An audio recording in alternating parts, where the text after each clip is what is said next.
En pleine journée, à l'heure du déjeuner, ce restaurant situé à Neuilly-sur-Seine est désert. Depuis l'achat de son commerce il y a 5 ans, sa propriétaire Mona traverse un véritable calvaire. Victime de menaces et de harcèlement, elle voit même sa clientèle fuir. Depuis que j'ai arrivé, il y a plein de stickers sur les vitres, les nazis, slam d'or, de moutons noirs, des lettres de menaces, des plein de choses. Et j'ai déjà fait des plaintes en 2020 pour ça. Après, ils ont cassé les vitres, on a changé, ils ont cassé les fenêtres, on a changé. Maintenant, ils ont cassé les portes, on n'a pas changé parce que ça y est, le moyen, ça y est, on n'a pas de moyens. Les gens, ils sont arrêtés de venir. Les gens qui viennent seulement, c'est des gens, voilà, c'est des gens gentils, c'est pas tout le monde, ils sont comme ça. Originaire d'Alexandrie en Égypte et arrivée en France il y a 30 ans, Mona propose une cuisine mêlant spécialités orientales et françaises, un choix qui ne fait pas l'unanimité et qui lui a valu de nombreuses critiques, souvent liées à ses origines. Les membres de sa famille sont d'ailleurs constamment harcelés au restaurant et à l'extérieur. Sur le réseau, sur la boîte à lettres aussi, par téléphone. Il y a des gens qui nous appellent à 12h du matin, 3h du matin. Quelqu'un il a marqué sur Internet il faut aller à 93 ou il faut aller à Saint-Denis, il faut aller à Barbès parce que votre place, c'est pas ici. Même des faux commentaires raciaux, on en a beaucoup. Pour mettre des mauvaises notes au restaurant. Une fois, on était fermé et il y a eu un commentaire qui a écrit le jour même, je suis passée aujourd'hui alors qu'on était fermé, qui disait que ma mère, devant le restaurant, elle était en pyjama en train de faire ses ongles.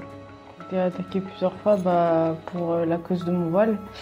Bien sûr, là, je l'ai mis comme ça, mais pendant le service, je suis obligée de le mettre en turban, sinon on me dévisage.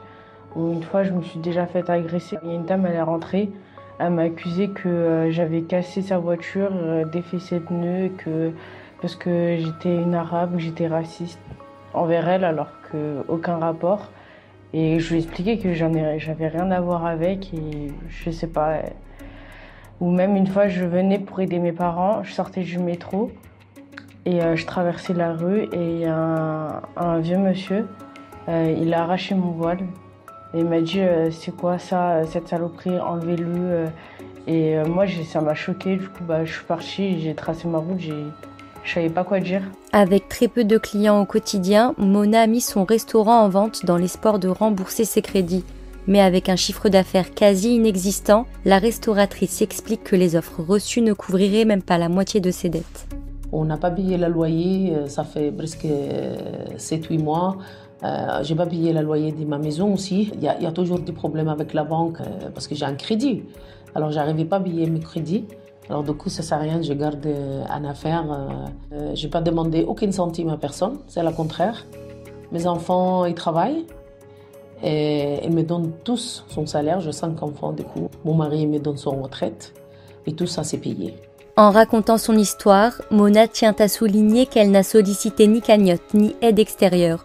De leur côté, les membres de la famille de Mona font tout leur possible pour l'aider à sortir la tête de l'eau. Je travaille à côté dans un autre restaurant, du jeudi au dimanche. Après, le lendemain, je me réveille pour aider mes parents du lundi au jeudi. J'espère juste qu'on va bien s'en sortir, qu'on va réussir à tout payer. Comme ça, au moins, qu'on ait une vie tranquille, quoi. Parce que c'est dur. Et voilà, par exemple, m'acheter une voiture, je peux pas parce qu'on doit payer les crédits. Ça veut dire tout le temps, on travaille, j'aide mes parents et tout. Mais je me plains pas parce que de toute façon, Dieu il va me rendre et tout. Donc c'est bon. Tant que moi j'aide mes parents, ça me va en fait. Perdu mon appartement, mon 2 appartements en Égypte. Parce qu'il y a une dame, elle a marqué dans le commentaire « Allez chez toi ». J'ai allé chez moi, mais il n'y a rien de chez moi. Moi, ça fait 30 ans en France. Je suis nationalité française, mais j'ai rien maintenant pour aller chez moi. Alors, j'ai perdu tout. La retraite de mon mari, l'argent de mes enfants, toutes les choses que j'ai fait, j'ai perdu.